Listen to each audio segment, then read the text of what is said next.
Hola. Espero que estén bien, pues yo no lo estoy desde hace un buen tiempo. Soy un hombre de 50 y tantos años de edad. Mi nombre no importa tanto, solo mi historia, que en breve se las haré saber. Normalmente no la cuento más que a mis seres queridos, pero me sirve de catarsis. Hace ya cerca de 20 años atrás que me sucedió lo que nadie quisiera vivir. En aquel entonces yo vivía una vida tranquila con mi bella esposa y mi hermoso hijo de 7 años. Solamente buscábamos casa para habitar de buen nivel, pues mi puesto me lo permitía. Vimos infinidad de casas por toda el área metropolitana de Monterrey y ninguna nos llenaba el ojo a mi esposa y a mí. Ya de regreso a nuestra casa rentada en una colonia cercana a La Pastora, cuando al pasar por la iglesia del Cristo de la Montaña en el sector de Country en la ciudad de Guadalupe, N.L., vimos una casa algo extraña, y en obra gris todavía que nos llamó la atención, y decidimos ir a verla. Llegando a ella vimos que estaba en venta, y apuntamos los teléfonos, y decidimos comunicarnos para hacer una cita, y preguntar por la casa. Me atendió vía telefónica un hombre ya grande, o así me pareció, su voz denotaba cansancio. Al final, pactamos la cita para el martes, era sábado, así que esperamos a la fecha convenida. Llegó la fecha y fuimos mi esposa, mi pequeño hijo y yo. Nos topamos con un hombre relativamente joven, unos 45 años, más o menos, pero se veía cansado y avejentado. No quise preguntar la razón, me pareció de mala educación. Ya después de la presentación fuimos directo al grano, ver la casa por dentro y preguntar costos y financiamientos.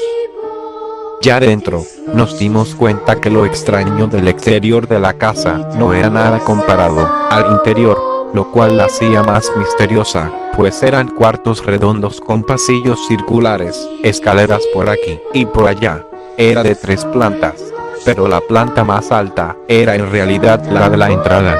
Las otras 2 estaban empotradas en el cerro, un caos arquitectónico maravilloso.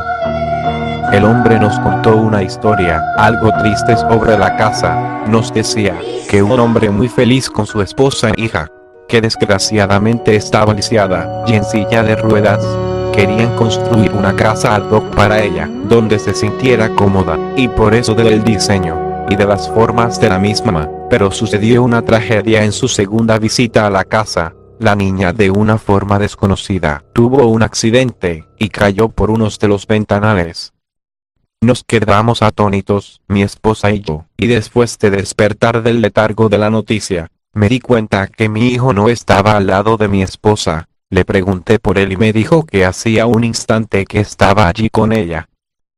Lo buscamos por todos lados pero no aparecía. Cuando llegamos a un ventanal inconcluso como lo estaba en realidad toda la casa, estaba ahí parado enfrente del vacío, y decía algo que no logré entender, pero en realidad no nos lo decía a nosotros, sino que platicaba con alguien supuestamente a su lado. De repente gimió, y dijo casi gritando: "No. No quiero hacerlo".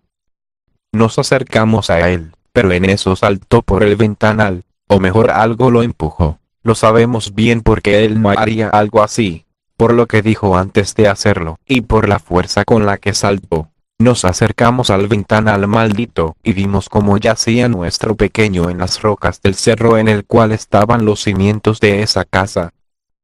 Bajamos con él, y gritamos, lloramos, nos desesperamos tanto. Vino la ambulancia, pero él ya se habría ido, y pudimos constatar que en su espaldita había unas marcas de manos, las cuales se veían con ese margen rojo, que nos decía que él había visto y sentido algo extraño antes de su salto a la muerte.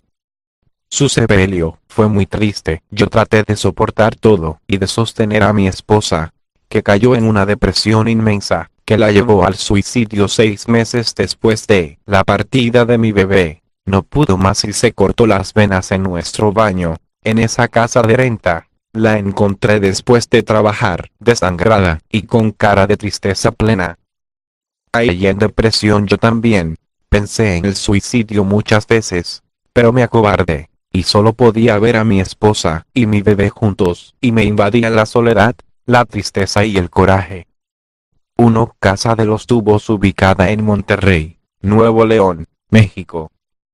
Poco después leí un poco más sobre esa casa maldita en obra gris. Supe que la llamaban la Casa de los Tubos, por su forma y los tubos que la conforman, y que había muerto una pequeña, aquella que nos contó aquel hombre, que en realidad era el papá de esa niña, y que su esposa ya había fallecido también por una razón desconocida, que además habían fallecido un albañil y un maestro de obra.